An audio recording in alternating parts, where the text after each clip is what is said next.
Nagtutulak ng karidor, namimili ng bote kasama ang kapatid.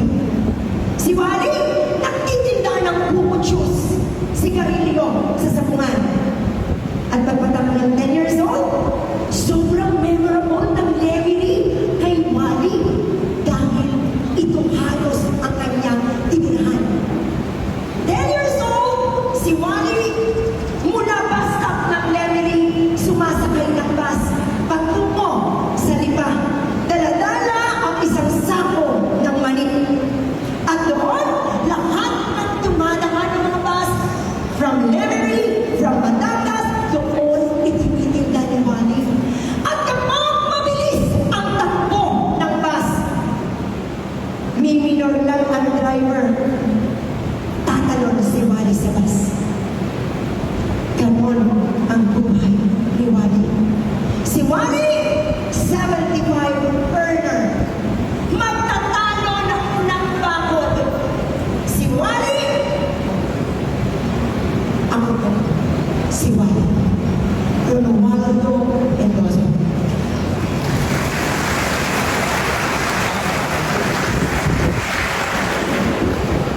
Bagamat masipag, ay hindi pa gano'ng kamalat dahil naging isa kami sa magkakapatid. Ako po'y pang-anim, nagkasama ng damit ng aking mga kapatid. Hindi naranasan na makantakan ng happy birthday. Hindi naranasan makabili ng bagong damit dahil ikaw sa buhay. Labing isa, pinuhay kami ng aking tatay at nanay. Naku po, madaling araw na, natanong pa ang baho dahil napakasipag po ng aking tatay. Alam nyo, bagamat ganon, si Wally, kahit ako'y masipag, in a week, pinakamababang palo sa akin ng tatay ko. Dalawa, ay naku po, ay ilang taon na ako. Ay hindi pagdadaming pala. Napakaraming pilat, peklat ng aking katawan. Pero alam niyo ba, itinuturing ko na kayamanan ang pilat na nasa katawan ko. Dahil dito, mapapanaan kung gaano ako kamahal ng tatay mo. Mahal ka ng tatay mo? Eh sabi mo kanina, pinapalo ka ng tatay mo. At hindi lang masabalo, pinubog talaga ako ng tatay mo. Isang buong kawayan, tinutulong sa katawan ko.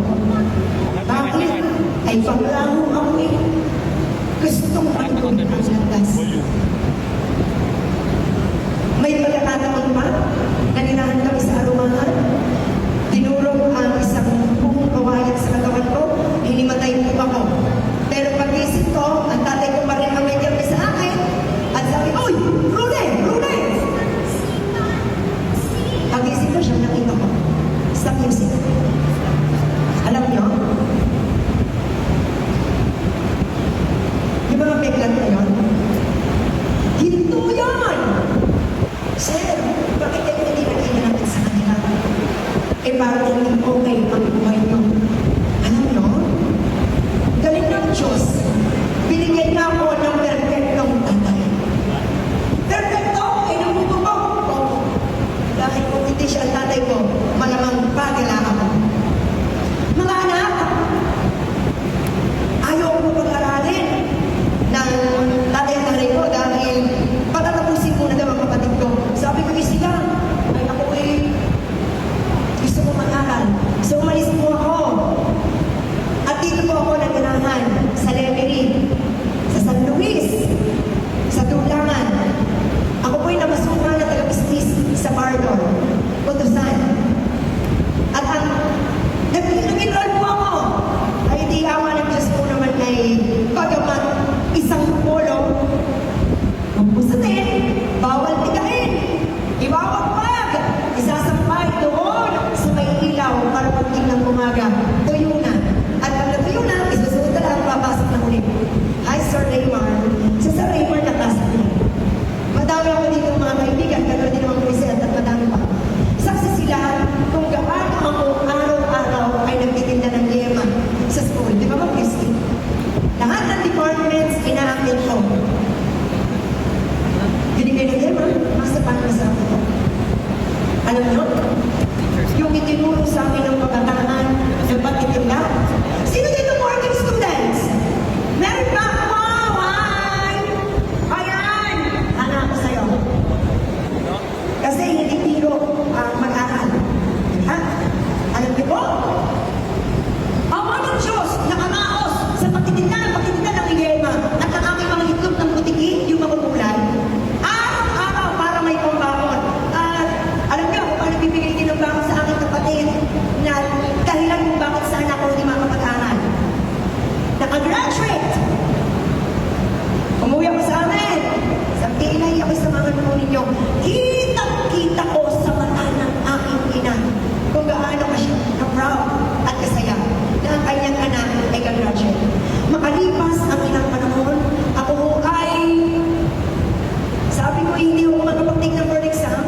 na may tatayo. At alam nyo, hindi ko napapansin habang lumalaon sa kauhawan ko sa pag-ibig at pagmamahal ng tatay ko. Sa bawat turo ko, nagcha-champion na pala ako. Dahil gusto ko sa bawat laban ko, yayakapin ako ng tatay ko at sasabihin niyang proud siya sa akin.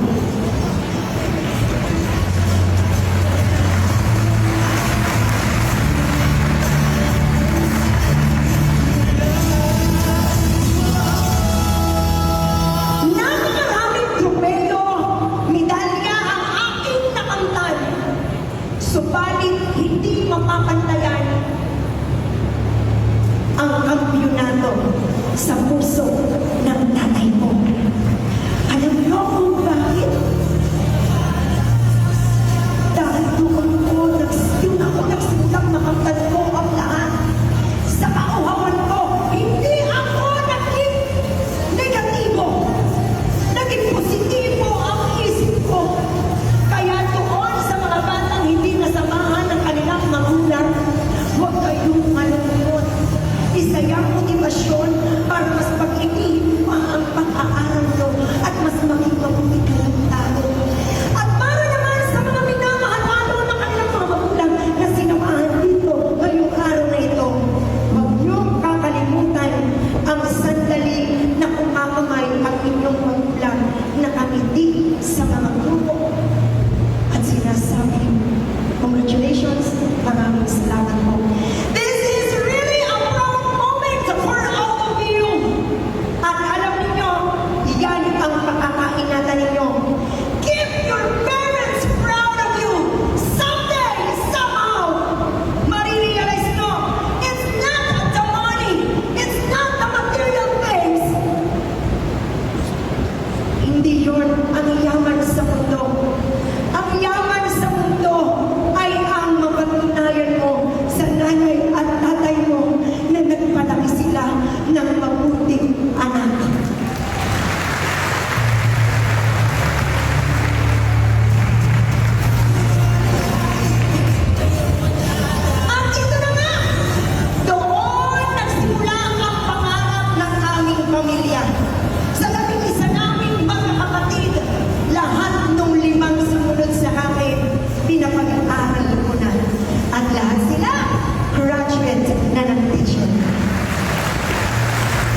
Hindi po. Base nga at sabi sa tema ngayong taong ito, Pilipino nagsipagtapos, handang mamuno ng may kakayahan at mabuting pagkatao. Alam niyo po, bagamat hindi na po ako teachers, ganun ko po inililid ang aking mga staffs. Alam niyo po kung bakit? Ang aking mga kaibigan ay kung sino ang janitor, kung sino po ang utility. Bakit po? Tatandaan nyo ha, hindi basihan ang itsura ng tao, ang pananamit ng tao.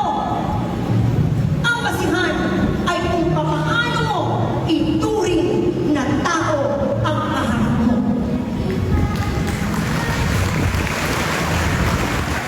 Muli po, ako po, si Dr. Ronaldo Pinindoso. Maaaring hindi na puro sa ngayon, pero mananatiling puro sa aking puso at isipan. Nawa po ay may natutunan kayo. O, anong moral lesson? Ang moral lesson, ang inspirasyon, ang nanay at tatay. Kanina po, natulad ng ginawa ko. Alam daw, tuwing umuwi ako, halik na ako na sa tatay. Bakit? Hindi ko alam kung anong mangyayari bukas.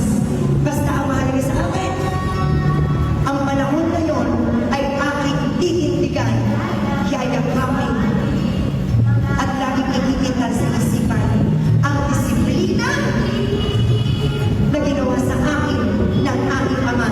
Kung kayo ay nasaktan ng inyong magulang sa pananalita o sa gawa, laging tatandaan Proverbs 22 verses 6, train up a child in a way he should go, and when he is old, he will not depart from it.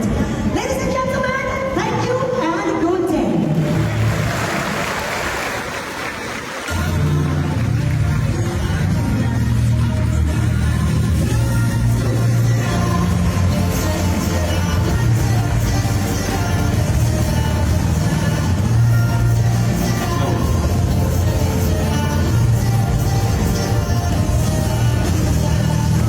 Isang taos-pusong pasasalamat